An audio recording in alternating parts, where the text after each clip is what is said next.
This is the RGV Model Rocketry Podcast, a podcast about one of the most exciting hobbies on Earth, launching homemade model rockets thousands of feet in the air.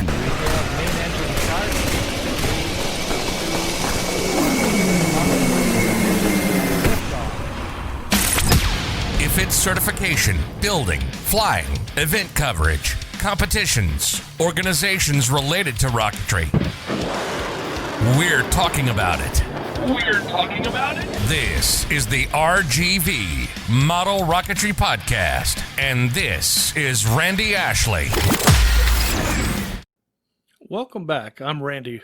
Today we're going to be following up on low power or entry-level rockets. Entry-level rockets are what I consider any size rocket that can be safely flown with an A to a C motor, maybe even quarter A or smaller. An A through a C motor can probably safely fly any rocket from 3 or 4 inches, 5 inches, up to several feet long, depending on how big the rocket diameter is. Before we get into the rockets themselves, we'll talk about what a low power rocket motor is. Anything from a quarter A up through a C motor, to me, or a D, can be considered low power rocketry. These are the motors you typically find in your hobby shop, and no license is required to purchase these motors. They're smaller motors. Most of them are black powder based, compressed black powder. And if you so desire, they have the ejection charge built into them. The ejection charge is what pushes the parachute out, pushes the nose cone off, and pushes the parachute out when the rocket reaches apogee or its highest point. A model rocket in this class will typically be single deployment. What that means is the parachute comes out at apogee, and there's no drogue chute or such as that. Let me back up and we'll describe dual deployment first, which is really not part of low power rocketry. But in dual deployment, a small parachute or a streamer comes out at apogee. It slows the rocket's fall and stabilizes it, but it comes down pretty quickly. Then, at a lower altitude, so that the rocket doesn't drift so far under a big chute, at a lower altitude the big chute comes out. That way it's closer to the ground and it doesn't drift as far. That's dual deployment. Single deployment is when the main parachute comes out at apogee, and most of your low power rockets are single deployment rockets. So to describe a low power rocket, you have a body tube. The body tube is typically, for low power rocketry, somewhere in the minimum diameter of about the same size as the motor diameter, up to 1 inch, 2 inches. I've even seen some 3-inch low power rockets, but they definitely don't go very high on an A through a C motor. The body tube, at the very back of the body tube, there's the motor mount. The motor mount typically consists of centering rings. What a centering ring is a ring that is the inside diameter of the body tube, and then it reduces that to the outside diameter of a motor mount tube, which is the tube the motor slides into.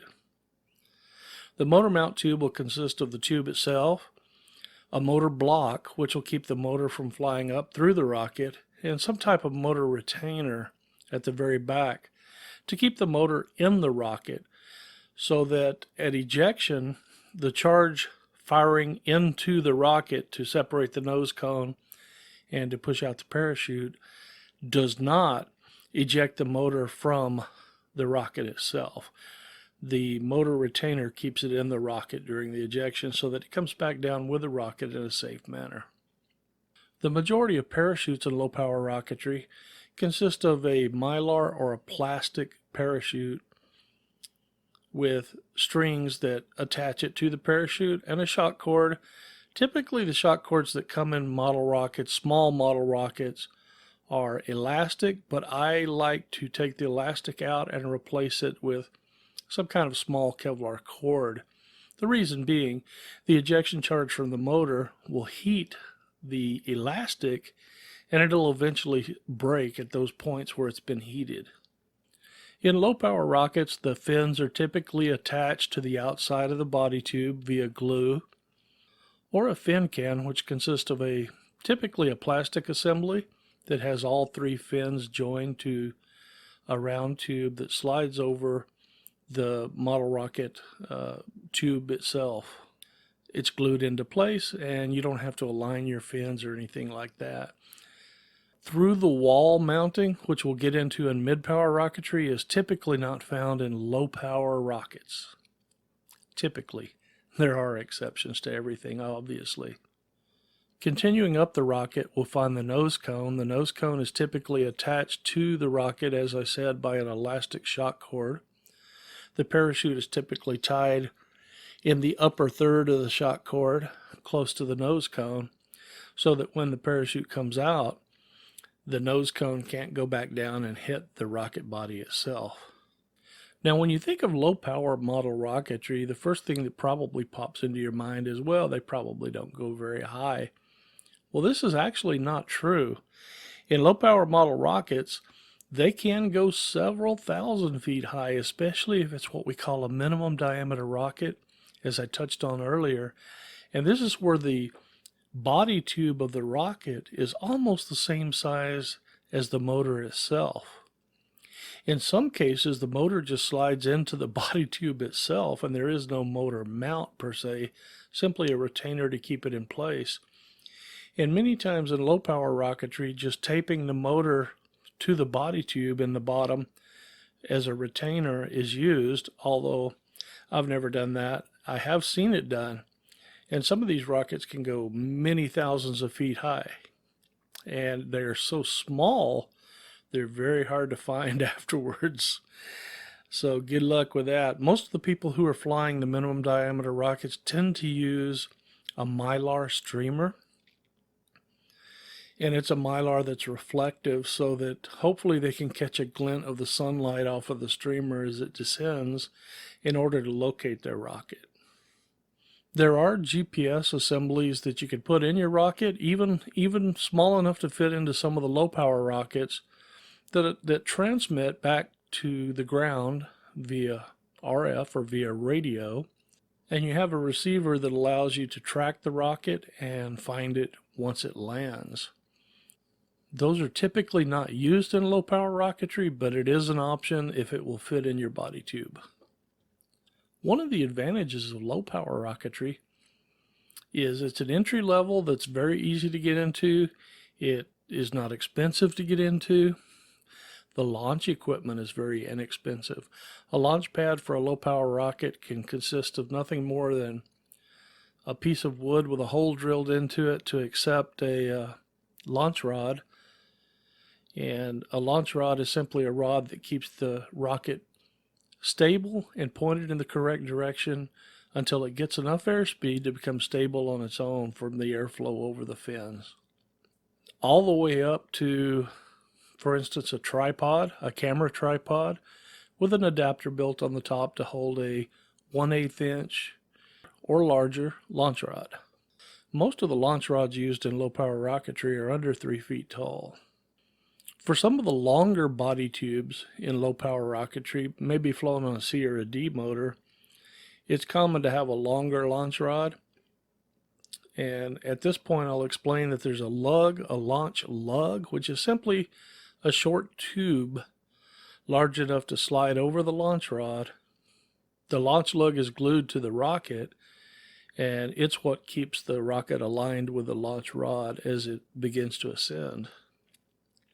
So we've kind of described what the rocket itself looks like, how it's built. One of the things I want to mention is the rocket motor and the ejection charge. So as the motor ignites and the rocket begins to ascend, there's typically no core running up through the black powder of the motor. It's what we call an end burner. And that means you light it from the back end. It burns up through the motor. Once it reaches the top of the motor, there's another powder composite up there that has some more material in it that slows down the burn rate. We call that a delay.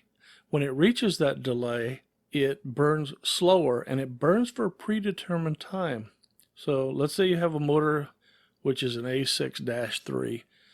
That means it's an A motor. The 6 means at any given time, there's 6 newtons. It's an average thrust at any given moment. Dash 3 means it may have a 3-second delay. And I'm just pulling those numbers out of the air. I don't know if there even is an A6-3, but the 3 designates the delay. That means from the time you light the motor to the time the ejection charge goes off would be 3 seconds. You can buy various delays of motors. There's simulation software to determine how much of a delay you need to bring the parachute out at apogee. Typically, a manufacturer will say, this rocket is appropriate to be flown on a B6-5. Well, then when you go into their hobby store, you know you need to buy a B6-5, and you don't have to do all these calculations. As you get into mid and high power rocketry, that's where you begin to expand your education and learn how to determine the correct delay for the rocket on your own. Well, once the motor's lit, the rocket flies to apogee. At apogee, if you've got the correct delay in the motor, at that point it'll burn through the delay charge and ignite the ejection charge, pushing off the nose cone and ejecting your parachute from the rocket so that it can float safely back to Earth. At a later podcast, we'll delve into what the launch equipment looks like and what the launch controller looks like and how it works and what it does. There's many different types. So we've lit the motor. The motor is burned, providing the thrust for the rocket to climb to apogee.